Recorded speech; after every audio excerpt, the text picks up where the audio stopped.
Triple Nipple Nick, welcome to the video. Today's topic, I'm interested in regenerative farming, but I don't know where to start. If you hear any noises, he has breathing problems. When I talk about regenerative farming, I mean ecological agriculture, permaculture, and we're talking about systems that involve a lot of different components. So if you're really interested in beekeeping, for example, this video is not for you.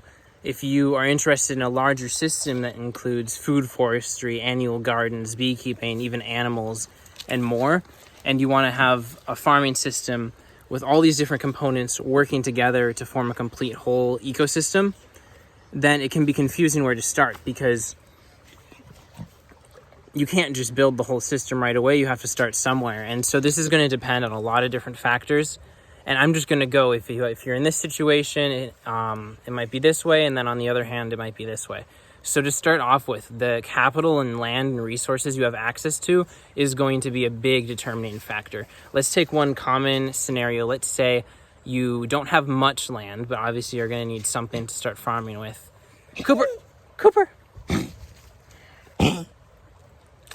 Told you he has problems. He'll be okay. There's a few things you can do that are going to get cash flowing quickly that don't require a bunch of land. One of them is market gardening, and this is how I started farming. I would say market gardening is more of a full-time gig. If you want to really jump into it, but you don't have that many resources and you need to get an immediate return, do market gardening. Look into people like J.M. Fortier, Jesse Frost, and Elliot Coleman. Another thing you can do is microgreens. Microgreens might be the most practical, most lucrative thing you could get into, especially if you're somewhere near a city where you can get the market for it. I haven't even done this, though, because a lot of the time you're growing microgreens indoors. That's just not my forte.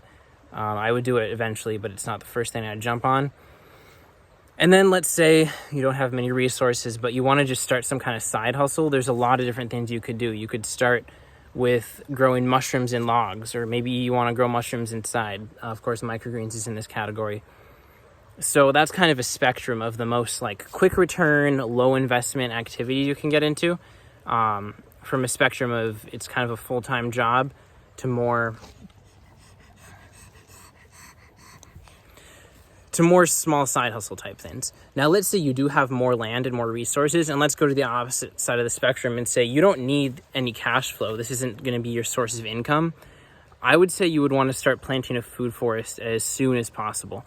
Food forests can take 5 to 10 years to get to their full output, and you want to get them going as soon as possible, even on a small scale. So look into books like Edible Forest Gardens, and the OG permaculture books, and this is going to give you some ideas on this. And of course, in the same category, if you have a lot of resources and time, you're definitely going to want to go into permaculture design in general and find what kind of things you need to do on a broad landscape scale to get your land ready. The earthworks, the water sourcing. You can do a year of land preparation before you even start growing any plants, and that's what's recommended if you're able.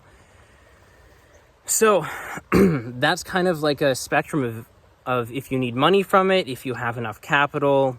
And of course, if you are going to be doing food forestry or something like that, you kind of want to think there's no way I'm going to live anywhere else. Wherever you're doing that, it's like this is where I'm going to be forever, and nothing's going to change that, because that's going to be a huge commitment.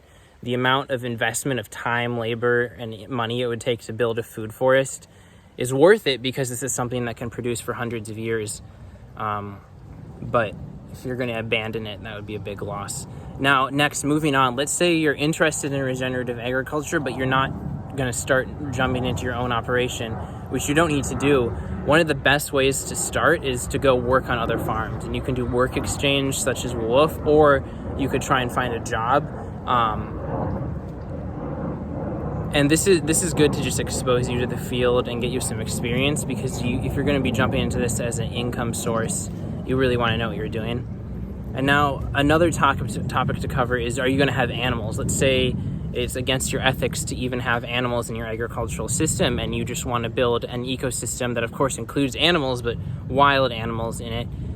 Or maybe you want to do animal farming. If you just want something to start off with that, again, is low investment, you don't have that many resources and you want money quicker, you would probably want to start raising meat chickens. And you could look into something like Joel Salatin's Pastured Poultry Profits. Whereas if you are thinking more long-term, not that chickens aren't long-term, but if you're not worried about an immediate return and you have a lot more capital to invest, you might want to do something like rotationally grazed grass-fed cattle and pork. And of course, these larger animals are going to require a lot more land, or you could do dairy. But chickens, specifically meat chickens, can grow to maturity in, I think, 16 weeks, even a little bit less. So you can grow them just through the summer and then butcher them and sell them. And you can do this on a pretty small amount of land, also very profitably right away. So yeah, if you're looking to get into regenerative agriculture, you might have some specific systems that you're more interested in, and as far as it's practical, by all means do that.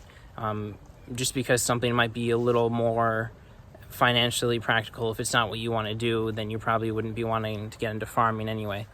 But ultimately, what we want to do is work on building this long-term vision. What kind of system do we want to build long-term? Maybe you want to have a food forest, market gardens, an on-farm restaurant, grass-fed beef and dairy and beekeeping. And that sounds crazy, but actually when all these things form a synergy and come together, it's going to be a lot more efficient than just having all these systems separately.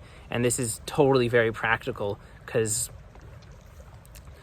what I just said. So you kind of want to look at what kind of system do I want to build long term, and if you don't know that, you kind of just need to do some research, get more experience, and then develop that long-term vision and find out what steps are going to get you there and what parts make sense to implement first. So if you're looking to get into regenerative farming and maybe you feel like you're in that stage where you want to learn more, or regardless, subscribe to my channel, post some questions below. Any question you post, I'll make a video about. Anyways, Triple Nipple Nick, thanks for watching. Like and subscribe. Like I said, leave a comment. Peace.